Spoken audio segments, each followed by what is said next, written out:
네. 교수님 거 이거 짧게 소개하는 거 풀어주면 되고 그다음에 이런 거 하는 게 없어. 지금 바로.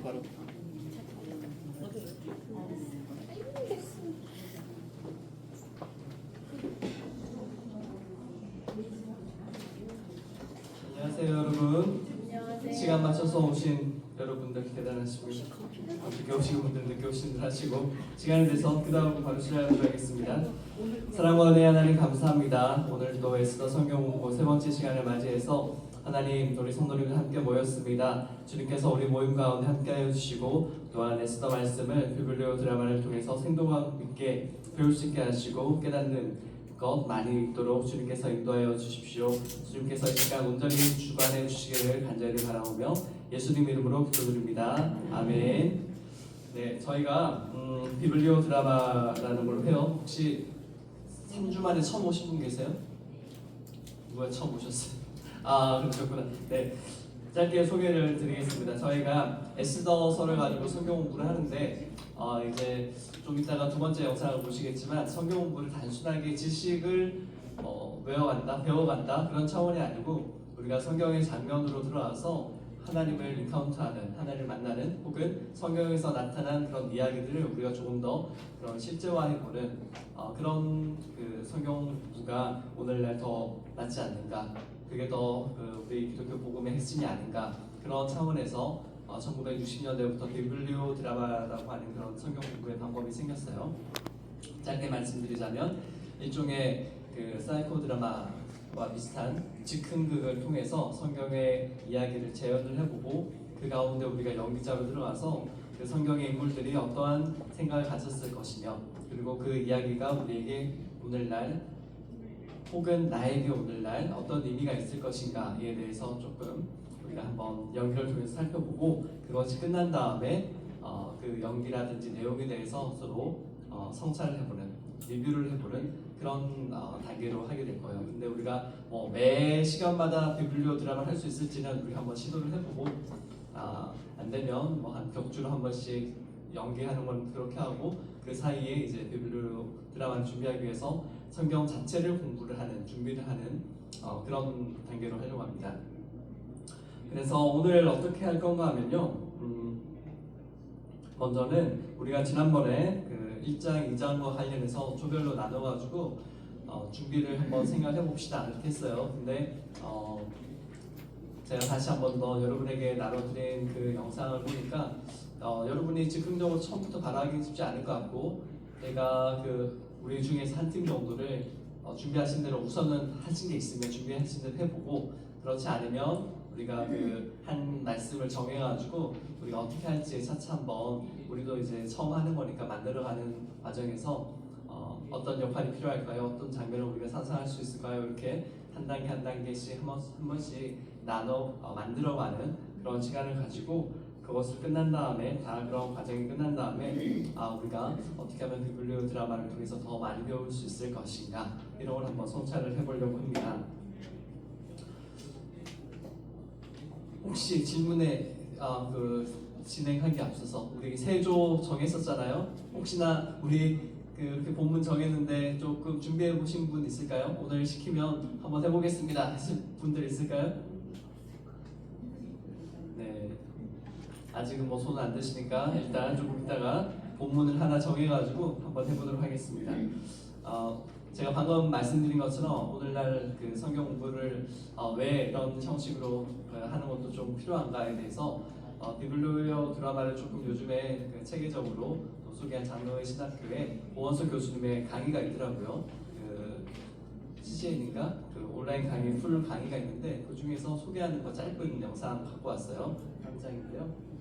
네, 이거 한번 보시고 그 다음에 한번 동기부여를 하시면 좋겠습니다. 많은 분들이 더 이상 우리의 자녀를 신앙적으로養하기 힘들다고 이야기를 하고 있습니다. 신앙교육을 어떻게 해야 될까? 한국교만큼 신앙교육을 열심히 하는 나라가 아마 없을 겁니다. 굉장히 열심히 하고 있는데 결과는 그리 좋지 않습니다. 이게 왜 그럴까 하는 것이죠.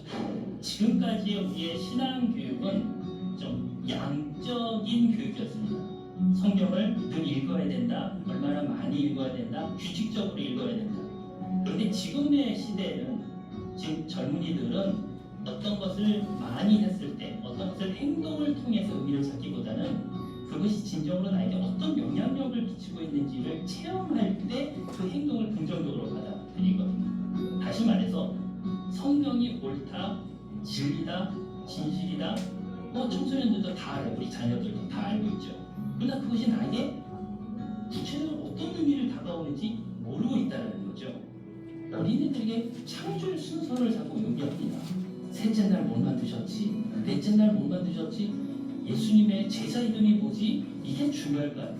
우리의 성경 교육이 성경에 있는 과거의 단편적인 지식을 습득하는 거에 머물고 있는 것이 아닌가 하는 그런 생각을 해보게 되는 것이죠.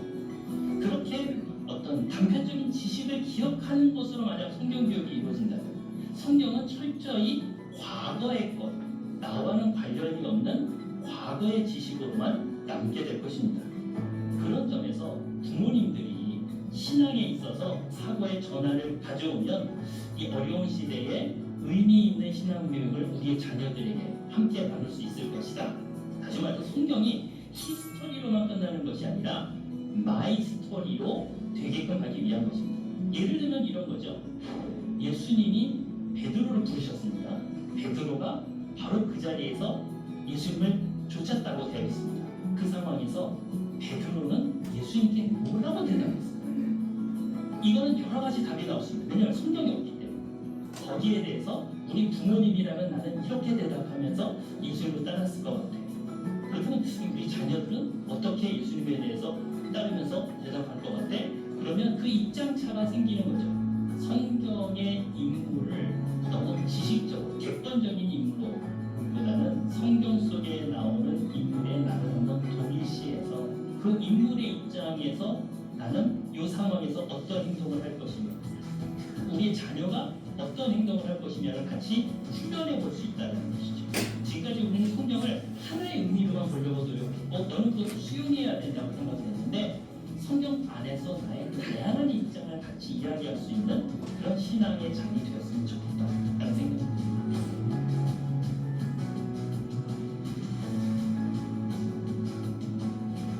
네, 여기까지 보여주시면 되겠어요.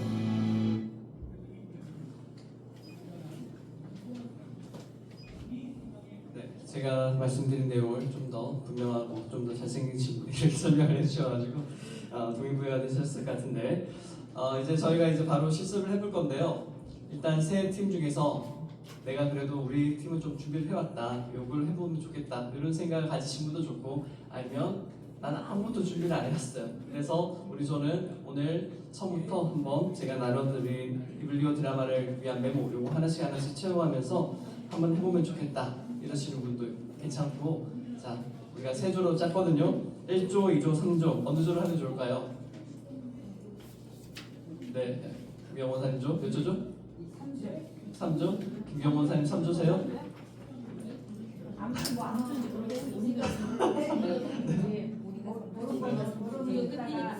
해보고 해가지고 저희가 그냥 예시로 한번 해볼게요. 뭐 이거 건담인지 아닌지 모르겠어요. 네, 자신 있으세요? 네, 하시죠. 예요. 민감한 거죠. 용감하게. 네, 우선 우리가 선입견 없이 바로 보고 할 테고요. 우리가 이렇게 해봅시다.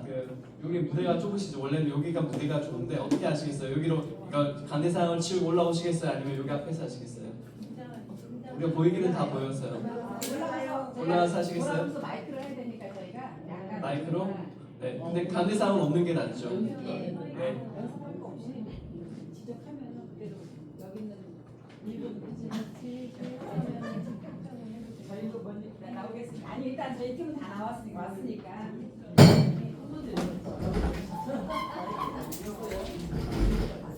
처음입니다. 그냥 만나서 지금 일단 용기로 부실게. 용기로 부실게.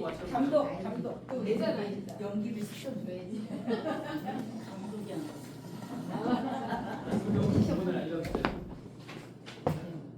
차렷 들어오세요. 차렷. 자 경례.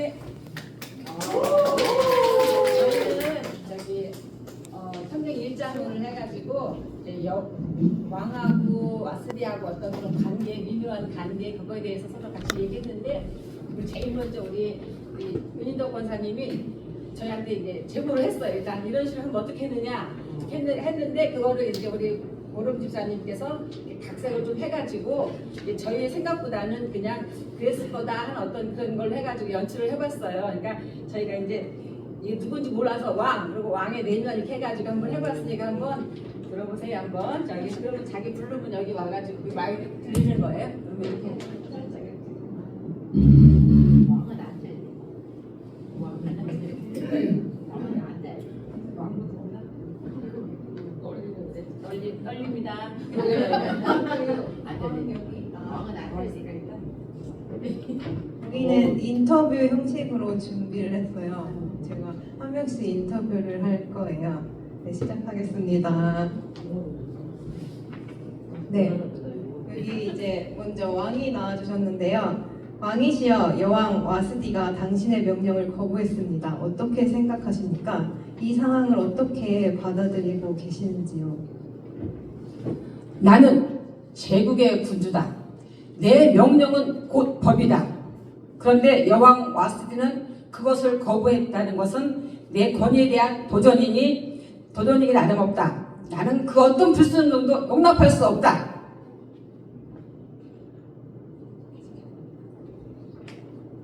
저희는 왕의 이제 내면을 준비했어요. 하지만 왜 그녀가 나를 거부한 걸까? 혹시 내 권력이 약해진 건가? 사람들이 이제 나를 두려워하지 않는 건가? 내 명령이 무시당하고 있는 건 아닌가? 네, 이제 여왕 나와주세요. 네, 와스디 여왕님, 당신은 왜 왕의 명령을 거부하셨습니까? 그 결정은 또 어떤 의미를 가지고 있습니까? 나는 페르시아 여왕입니다. 나는 내 자존심과 예법을 지켰을 뿐입니다. 남자들만 있는 자리에서 나의 자리를 지키는 것은 당연한 것입니다. 그래서 당당하게 가지 않았습니다.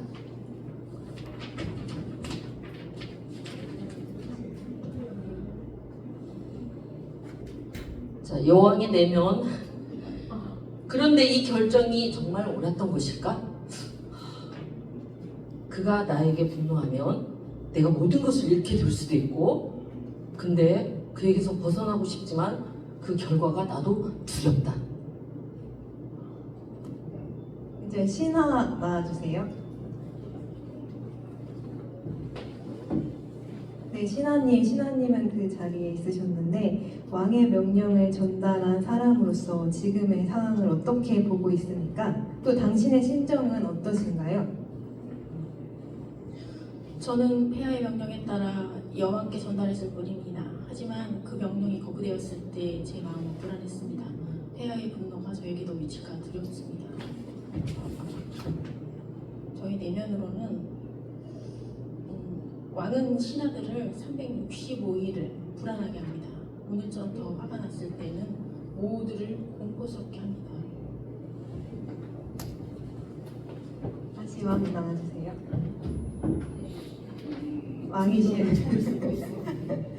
왕이시여 여왕의 거부가 당신에게 어떤 영향을 주었습니까? 이 결정을 내리게 된 이유는 무엇입니까?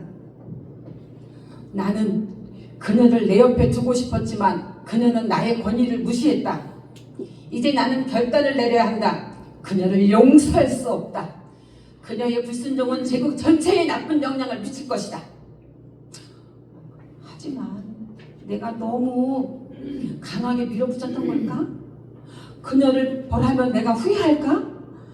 내 자존심이 이 결정을 이끌고 있는 것은 아닐까? 네. 여왕님 나와주세요. 여왕님, 당신의 선택이 왕국에 어떤 영향을 미칠 것이라고 생각하십니까? 또 이 결정을 내리기까지 어떤 생각이 있으셨나요? 나는 내 자신을 지키기 위해서 이 결정을 내렸습니다. 어떤 결과가 오더라도 나는 후회하지 않을 것입니다. 내 자존심을 지키는 것이 나의 최우선입니다. 여왕의 내면. 하지만 나는 여전히 두렵다. 이 결정을 내리고 나서 모든 것을 잃게 될까봐 걱정이 된다. 내가 잘못한 것일까? 두렵기도 하고. 하지만 나는 이대로 물러설 수 없어. 신하님 나와주세요. 신하님, 당신은 여왕의 명령 거부 이후 상황이 어떻게 될 거라고 생각하십니까? 또 당신은 어떤 두려움이 있으신가요? 저는 상황이 더 악화되지 않기만을 바랄 뿐입니다. 폐하의 명령을 거역한 것은 큰 일입니다. 제가 그 중재를 하지 못했으니 저 역시 책임을 면할 수 없을까 두렵습니다. 신하의 내면은 제가 오늘 좀 즉흥적으로 몇 마디 더 적어가지고 권력의 미모까지 다 갖추다 보니 이 와스비 여왕께서 보이는 게 없는 것 같습니다. 왕과 여왕 사이에 끼어든 나도 위험하고 이 상황이 나에게 어떤 영향을 미칠지 알 수가 없고 어떻게든 무사히 이 상황을 넘기고 싶지만 그럴 가능성이 얼마나 있을까. 이제 왕과 여왕 같이 나와주세요. 이제 서서 해야겠다. 네, 마지막으로 왕과 여왕께 묻겠습니다. 이제 앞으로 어떻게 하실 생각이신지, 또 이 갈등이 끝나고 나면은 서로에 대해 어떤 감정을 가지게 될 것 같습니까? 먼저 왕 먼저 와스디는 더 이상 페르시아의 여왕이 아니다. 나는 그녀를 용서할 수 없다. 그녀는 왕국에서 쫓겨날 것이다. 이 사건은 나의 결단을 시험하는 순간이다.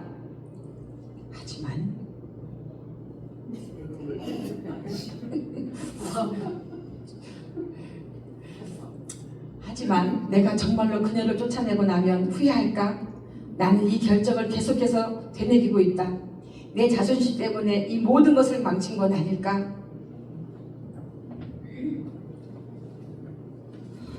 나는 내 결정을 지켰다. 왕의 명령에도 굴복하지 않았다. 이제 그가 나를 쫓아낸다면 나는 그 운명을 받아들일 것이다. 나는 결국 후회하지 않는다.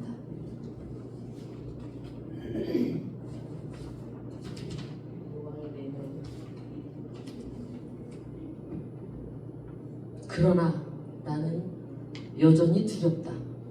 내가 모든 것을 잃게 될까봐. 왕의 분노가 나를 덮칠까봐. 하지만 나는 물러설 수 없었다. 네, 이제 이 사건은 페르시아 제국에 큰 충격을 주고 있습니다. 왕과 여왕의 결정은 단순한 갈등이 아닌 또 그들의 내면 깊숙한 곳에서 일어난 심리적 싸움이었습니다. 이제 그들의 운명은 새로운 방향으로 흘러갈 것입니다. 네.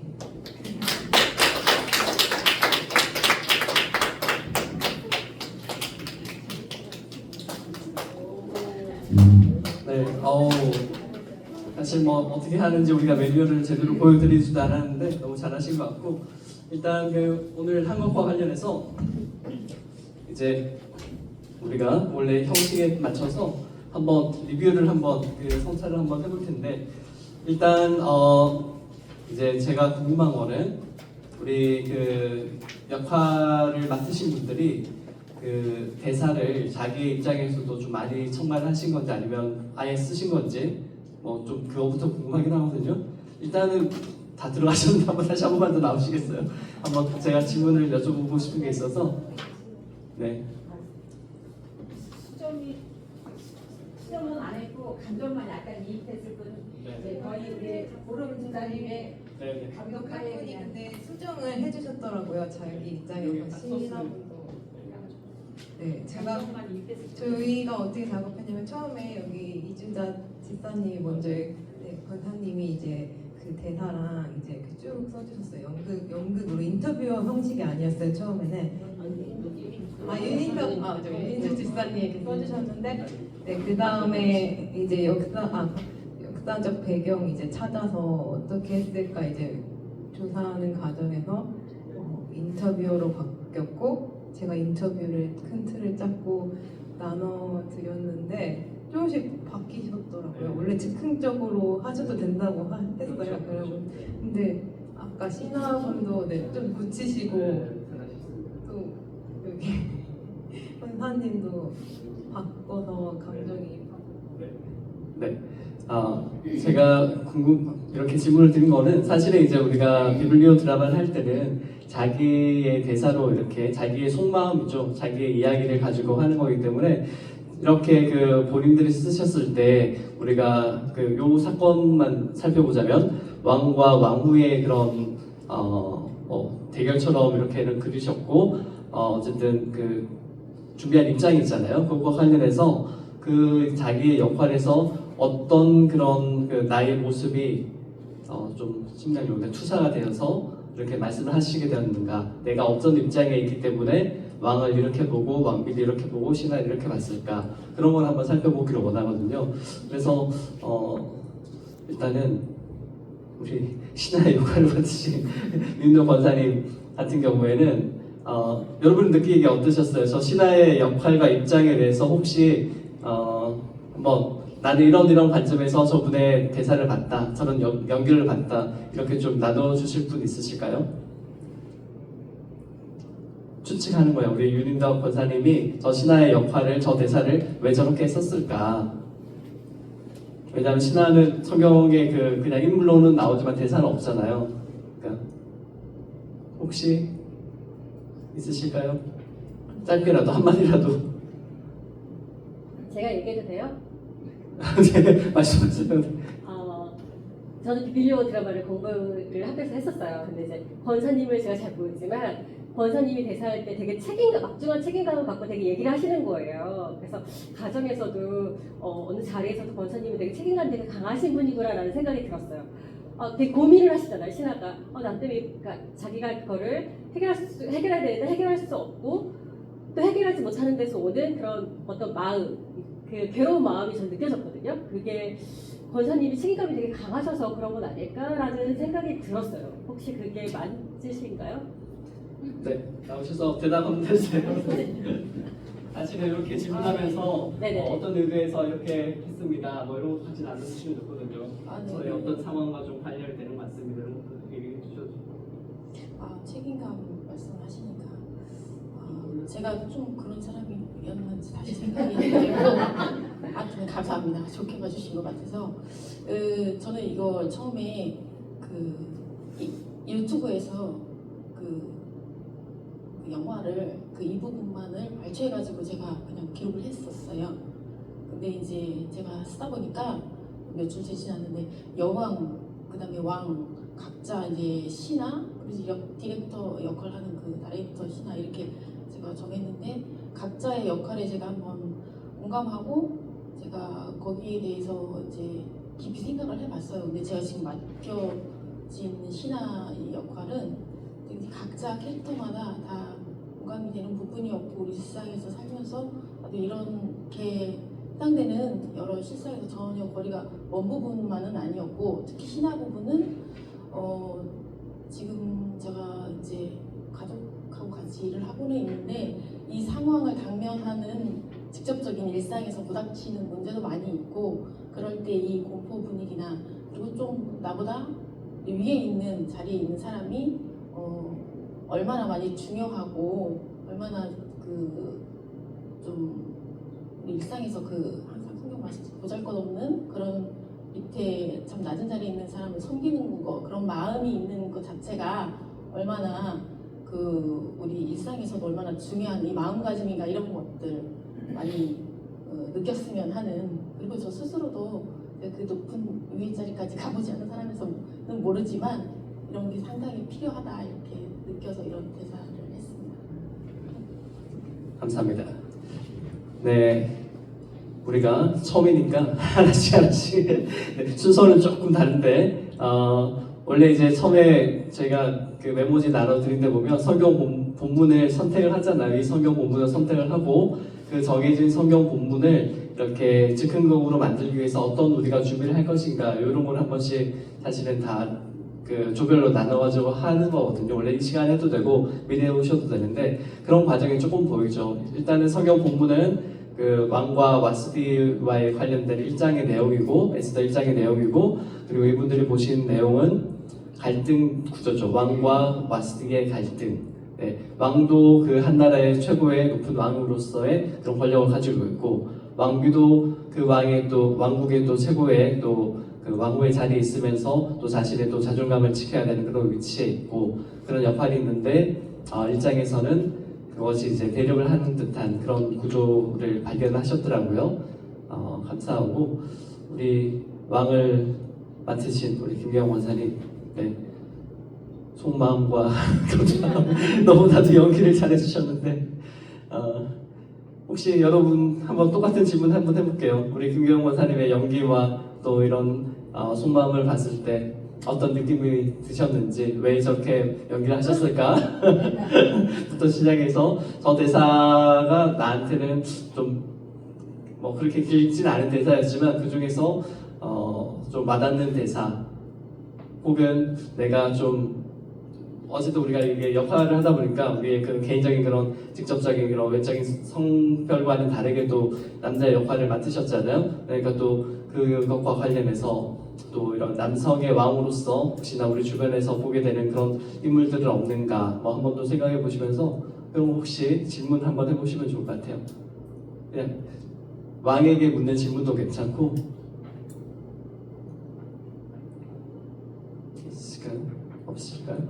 좀 더 생각해 보시고 저는 궁금한 게 겉으로는 강하지만 속으로는 좀 계속 염려가 많았잖아요. 왜 그랬을 거라고 생각을 하세요? 그냥 사람인 거죠. 그냥 사람. 왕도 사람이라서 그랬을 것이다. 네, 그냥 시대가 왕을 만들어줬을 뿐이지 그냥 나약한 그냥 하나의 인간 피조물이라는 걸 느꼈어요. 좀 더 그 나약한 모습이 좀 많이 드러나가지고 조금 약간 비굴한 모습을 좀 많이 연출하고 싶었는데 떨려서 못했습니다. 그리고 좀 더 여왕을 조금 뭐라 그러지? 혼내주고 조금 그런 것도 하고 싶은데 그런 역할을 안 해봐가지고 많이 못 혼내준 게 조금 억울합니다. 여왕! 말 잘 들어? 네, 갑자기 궁금한데 댁에서 우리 전도사님이 그런 성격 아니시죠? 네, 그런 걸 봐야 되는데 못 봐가지고. 네, 우리가 그 일반적으로 생각할 때 이제 옛날 왕들은 정말 우리가 요즘 말로 하는 가부장적이다라고 하는 대표적인 왕으로 생각을 하잖아요. 그래서 지위도 높고 하니까 강하고 권력을 가지고 겉으로는 이렇게 강하게 그렇게 표현을 할 거지만 이제 우리 권사님이 보시기에 그리고 이소가 볼 때는 그럼에도 불구하고 인간적인 연약함이 있을 것이다 이런 걸 이렇게 생각하셨다고 하시네요. 네, 이제 여왕의 역할로 한번 들어와서 가운데로 와보세요. 네. 일단은 질문이 잘 안 나오니까 먼저 왜 내가 이런 연기와 대사를 하게 되었는가 그리고 이 역할을 통해서 혹시 뭐 깨달으신 바 내지는 나의 삶과 관련해서 하실 말씀 있으시면 한번 자유롭게 한번. 저희가 갑자기 역할을 맡아갖고 여기 와서 근데 글자를 보면서 떨리기도 하고 오로지 여왕이라는 그 자존심을 지키기 위해서 나 모임에 나가지도 않고 했던 그런 모습들이 자존심을 너무 세게 하지 않았나? 후회가 약간 되기도 하고 나중에 불안해 하잖아요. 내면에서는. 그런 걸 보면서 우리 생활에서도 저도 역시 자존심이라는 걸 많이 평상시에 내세우다 보면 손해보는 것도 많더라고요. 부부간에도 싸울 때도 있고. 그래서 자존심은 적당히 하고 좀 부드럽게 살아야 되겠다 생각을 했습니다. 자존심 때문에 여왕의 자리에서 쫓겨났잖아요.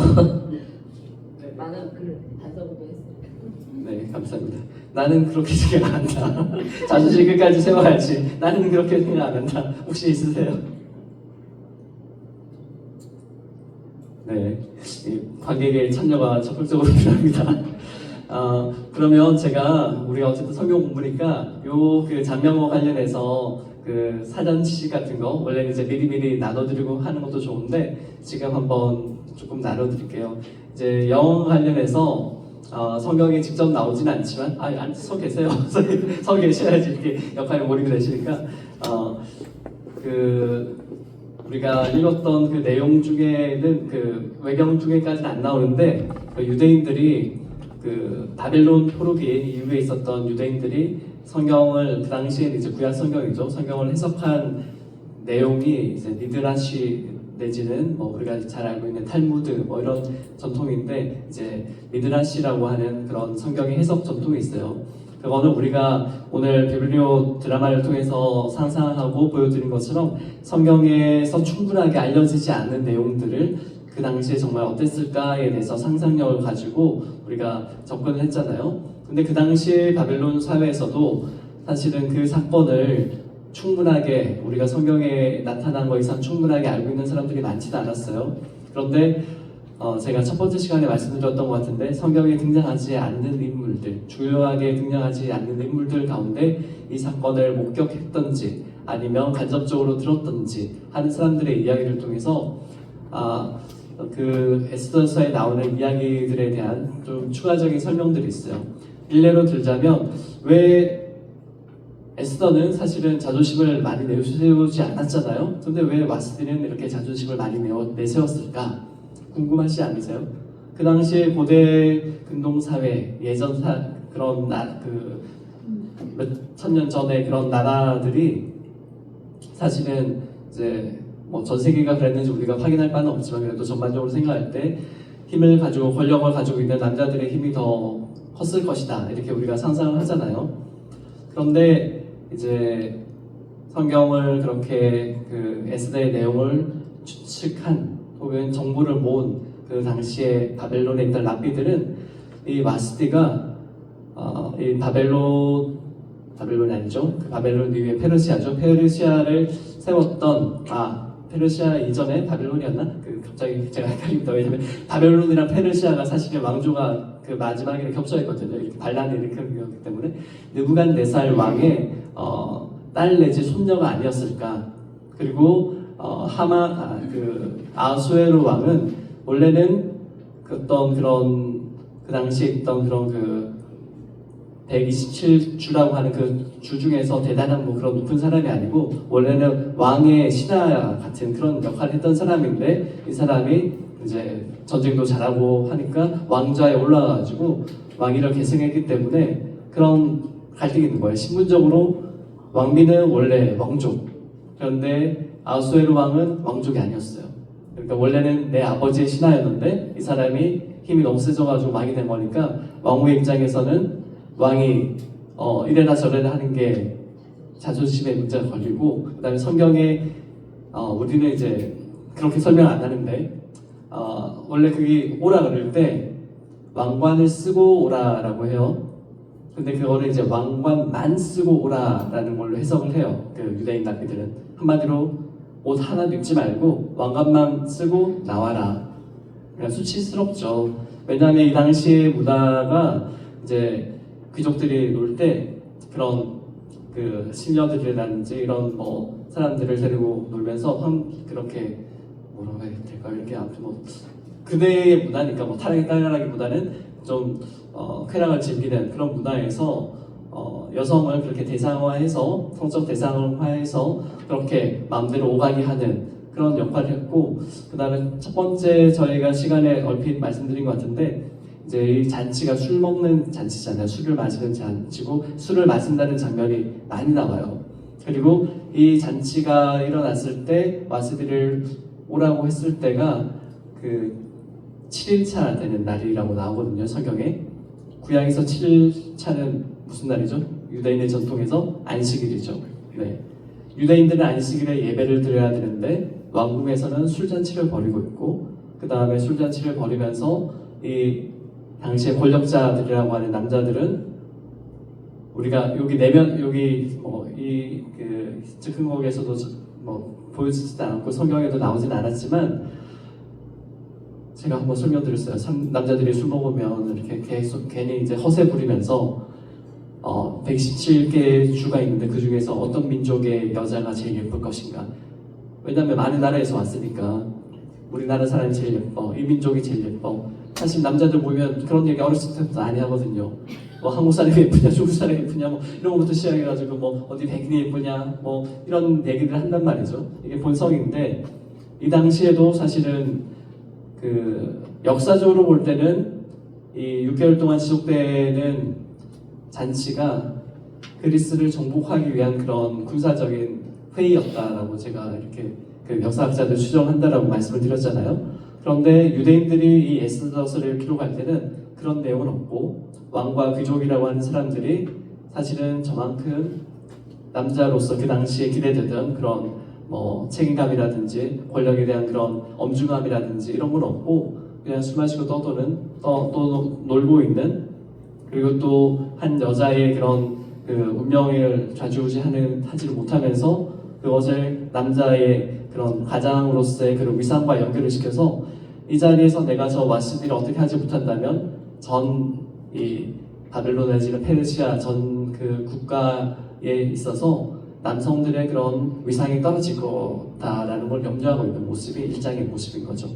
그래서 이 에스더를 기록한 사람들은, 에스더서의 이야기를 나누는 사람들은 그런 세상의 권력을 가지고 있는 그런 무상함, 어리석음 이런 걸 이제 희화화한다라고 얘기하죠. 이렇게 웃기게 표현하면서 그 권력이 실질적인 권력을 갖추지 않았다. 네. 그런데 이제 1장의 내용에서는 아직은 우리가 읽고 있는 정경에서는 하나님이 등장하지 않잖아요. 그래서 우리가 이런 그 스토리를 통해서 에스더의 이야기를 통해서 하나님은 우리에게 무엇을 말씀해 주실까 이런 걸 한번 생각해 볼 수 있어야 돼요. 네. 그런 거 좀 제가 이제 사전 그 설명으로 좀 드렸고, 그런 거 가지고 혹시나 다음번에 준비하실 분들이 있으면 우리가 그 메모지 나눠드린 것처럼 이런 내용들에 대해서 질문을 하면서 우리가 지금 걸 어떻게 준비하면 좋겠다 이렇게 좀 하면 좋을 것 같고요. 네, 감사합니다. 네, 일단 들어가시고, 네, 너무 감사합니다.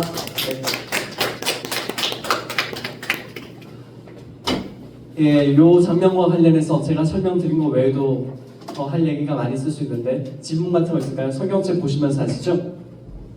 제가 나눠드린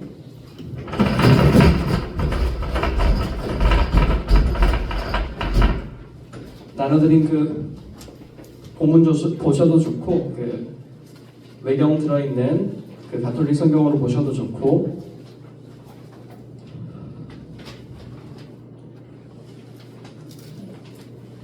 성경을 보셔도 좋고요. 제가 나눠드린 부분에는 관로 없이 1이라고 되어 있는 크세스, 이게 그리스어로 아수에로 왕을 의미하는 그 이름이라고 말씀드렸잖아요.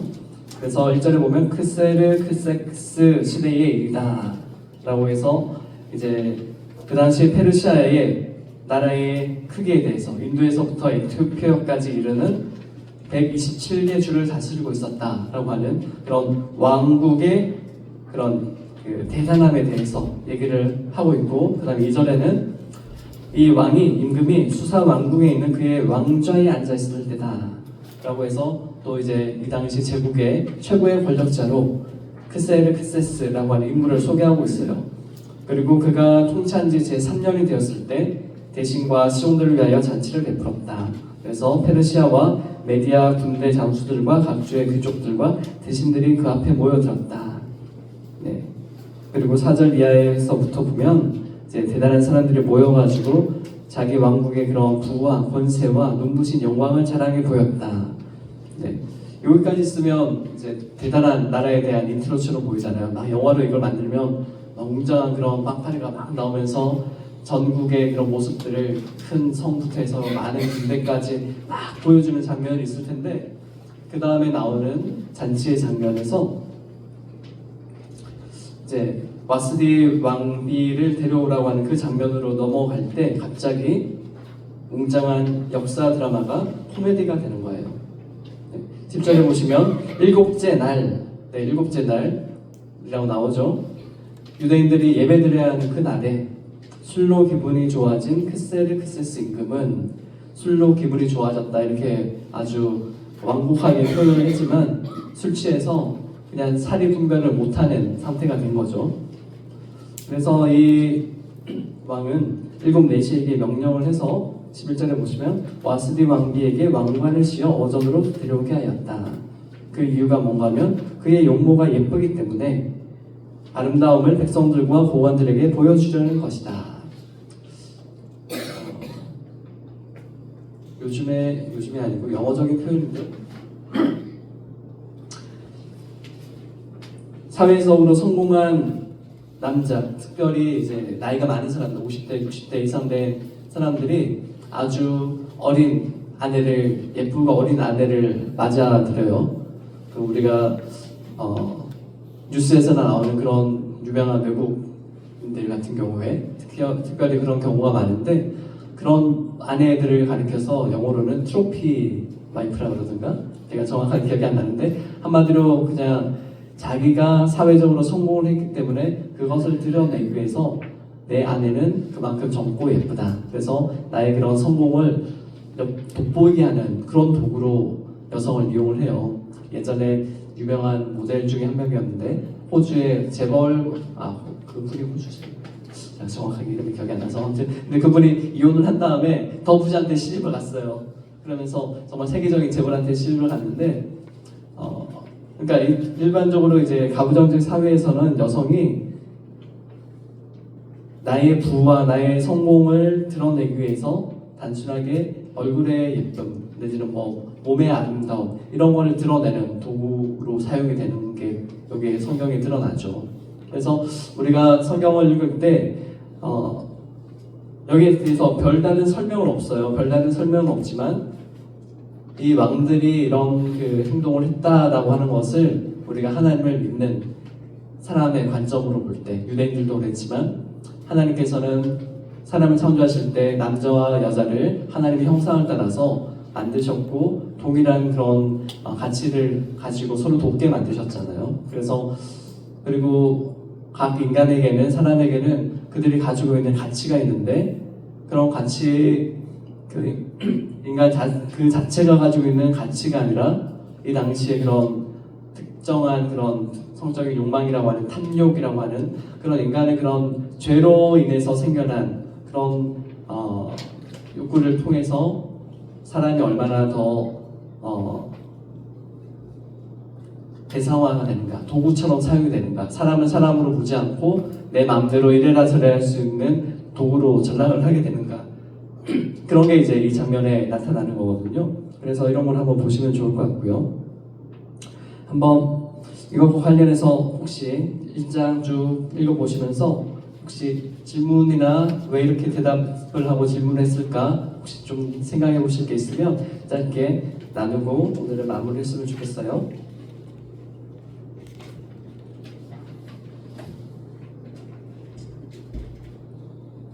또 생각하시면서 이제 우리가 이걸 성경 공부를 해야 되니까, 이런 좀 전에 보셨던 즉흥 가운 연기도 그렇고 이 1장의 내용도 그렇고, 여기에는 하나님 등장하지만 않지만 우리는 이제 하나님을 알고 있으니까 이런 상황이 오늘날 우리에게 여전히 남아있다면 우리는 하나님께 어떻게 기도를 해야 할 것인가, 그리고 우리는 또 이렇게 살지 않기 위해서 어떻게 해야 할 것인가, 어떤 대화를 해야 되고 어떤 또 태도로 가져야 할 것인가, 좀 속으로 한번 생각해 보시고 짧게 나눠주실 분 있으시면 나눠주시면 좋겠고, 아니면 나눠드린 메모장에 그렇게 나의 성찰에 대해서 좀 살펴보시면 좋을 것 같아요. 좀 적어보시면 좋을 것 같아요. 지금 한 5분에서 한 10분 정도 시간이 있으니까요. 한번 좀 생각해 보시고 질문 있으면 손 들고 바로 말씀해 주시고 좀 적어보세요.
네. 우리가 이 성경을 읽을 때요, 이 시대적 배경을 지금 방금 전에 목사님께서 말씀하신 것처럼 다 알지 못하고 개인적으로 편협된 지식하게 자기 경험에서 나오는 그 해석이 나오잖아요. 이 모든 성경 말씀 우리가 시대적 배경을 다 알지 못하는데 우리가 어떤 상황에 닥쳤을 때 성경을 읽고 거기서 위안을 받고 그런 것들도 있잖아요. 네네. 그러면 모르는 상태에서 그렇게 받아들이는 감정, 이렇게 하나님이 주신 메시지 이렇게 받아들여야 되는 거는 그걸 전부 다 밑바탕에 묻혀놓는 거예요. 네네네네. 네. 어떻게 해야 되냐고요? 네네. 네, 일단은 성경 공부에 열심히 참여를 하셔야 되고, 그래서 최대한 배경 지식을 많이 아시는 게 좋고요. 그런데 이거는 이제 근대 이후에, 종교개혁 이후의 전통이고, 그 전에는 이제 성경을 계속 읽고 기도를 했어요. 우리가 배경을 모르기 때문에 이 성경을 통해서 하나님께서 우리에게 주신 말씀, 그러니까 성경 말씀이 하나님의 말씀이시긴 한데, 이게 우리에게 하나님의 말씀으로 다가오는 거는 그것을 통해서 하나님이 우리의 삶에 역사하시고 말씀을 하실 때 그게 하나님의 역사, 살아계신 말씀이거든요. 예를 들어서 이제 성경에 보면 막 이렇게 족보도 나오고 별로 우리랑 상관없잖아요. 그 다음에 또 그 저주하는 말들도 나오고 악한 일들도 나오는데 그 말들도 하나님의 말씀인가? 라고 질문하게 되면 직접적으로는 우리에게 하나님의 말씀이라고 볼 수 없죠. 근데 그런 말씀과 족보와 우리에게 의미 없어 보이는 것들이 어떤 의미가 있는가에 대해서 계속 묵상을 하는 전통이 있었어요. 그래서 유대인들도 그랬고 초기 기독교인들도 그렇고, 그래서 모르는 말씀에 있어서는 말씀을 가지고 계속 읽으면서 기도를 하면서 우리가 그 말씀 안으로 우리가 비블리오 드라마를 하듯이 예전의 사람들은 그걸 머릿속에서 상상을 하면서 기도를 하면서 그 장면을 대해서 계속 묵상을 했어요. 묵상이라고 하는 게 그냥 읽고 끝나는 게 아니라 어떤 배경이 있었을까? 왜 이렇게 이야기했을까? 그리고 또 나에게는 이게 무슨 의미가 있지라고 하는 거. 그게 사실은 오늘 우리가 비블리오 드라마를 통해서 한 거거든요. 그런데 그런 게 있고, 이제 우리 권사님의 질문과 관련해서는 당연히 우리가 이 내용을 다 몰라요. 그래서 지난번에 우리가 루키 얘기할 때 관주 해설 성경 이런 거 한 요즘에 한 5만 원 정도까지 올라갔는데 이런 거 하나 사서 보셔서 배경을 최대한 알면 좋으시고, 그런데 배경이 없더라도 배경을 잘 우리가 알지 못하더라도 하나님께서 성경 말씀을 통해서 역사를 하시기 때문에 우리가 종교 개혁자들이 오직 성경이라고 하는 그런 그 신학적인 교회의 입장을 가지고 있어요. 그래서 우리 모두가 이런 그 목사님들이나 뭐 신학자들처럼 다 공부를 할 수는 없지만 그럼에도 불구하고 하나님은 이 성경만을 통해서도 역사를 하세요. 그런데 이제 모든 장면에 대해서 우리가 모든 깨달음이 있는가? 이거는 한계가 있는 거죠. 왜냐하면 목회자들도 그렇고 신학자들도 그렇고 성경은 하나님의 말씀이기 때문에 우리가 수많은 그런 하나님의 역사 가운데서 이거 하나만이 진리다라고 주장을 할 수가 없어요. 왜냐하면 성경은 하나 살아계신 하나님의 말씀이니까 그 말씀은 지금 우리 각자의 삶에서 하나님이 어떻게 역사하시는가 그거를 분별하는 게 성경 말씀을 진리로 받아들이는 거거든요.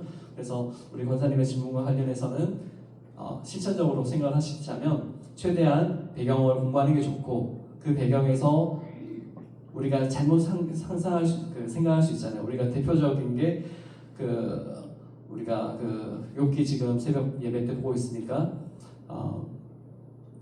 뭐죠?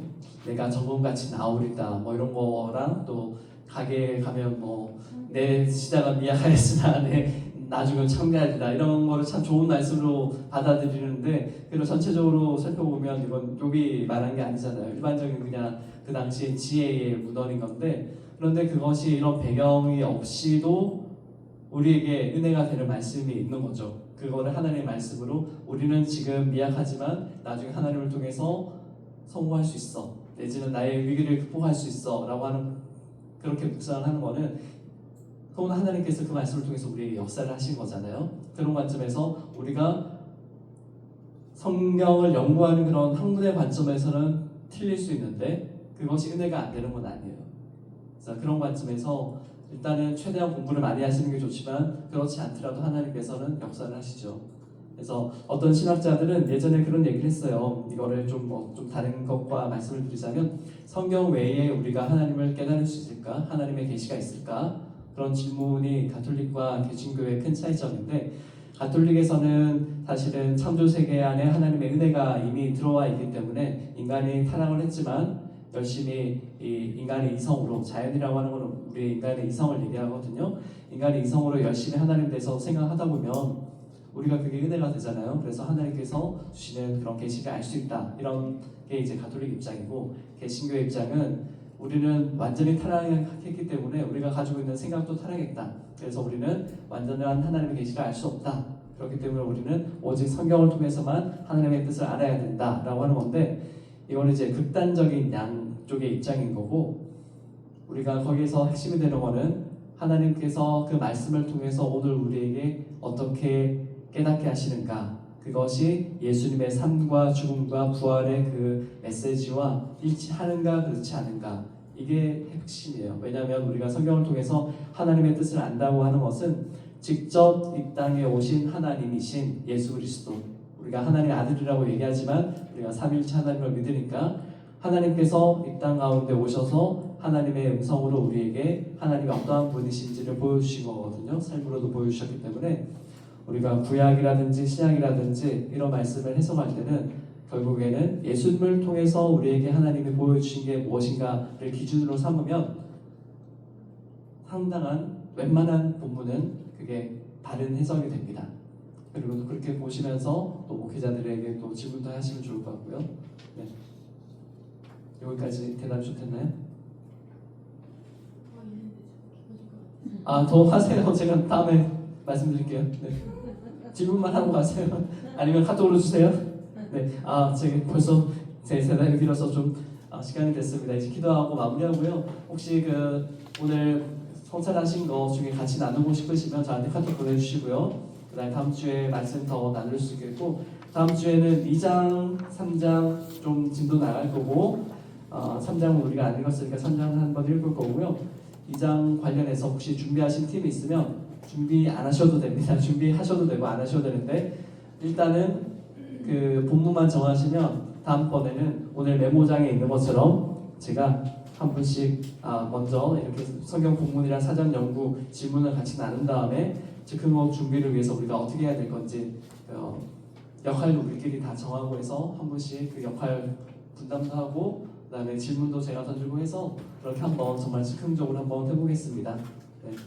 염려하지 마시고 그냥 성경 말씀 반복해서 읽으셔서 그 장면에 내가 상상하지 못했던 거 뭐가 있을까, 이렇게 좀 생각해 보시면 좋겠습니다. 함께 기도하고 마무리하겠습니다. 사랑과 은혜의 하나님 감사합니다. 오늘 에스더 1장의 말씀을 통해서 비블교요 드라마 준비한 또 귀한 팀의 준비를 통해서 우리가 말씀을 살피고, 또한 이 성경 말씀을 통해서 우리가 어떻게 또 하나님의 뜻을 깨달아야 할지 또 여러 가지 궁금함이 있는 것을 깨닫게 해주시는 은혜를 주시니 감사합니다. 아버지 하나님, 다음 주에도 더욱더 재밌고 더욱더 실감나는 하나님의 말씀을 배울 수 있도록 우리를 인도하여 주십시오. 하나님, 날마다 하나님의 말씀으로 기준을 삼아서 나침반으로 살아가는 저와 우리 성도님들이 될 수 있도록 인도해 주십시오. 감사드리며 예수님 이름으로 기도드립니다. 아멘. 감사합니다. 네, 대기 가셔서 성경 읽으시면서 하나님이 안 나오는데 우리는 하나님 믿으니까 어떤 질문을 해야 될까, 어떤 설명을 해야 될까, 어떤 기도를 해야 될까 생각하고 오세요.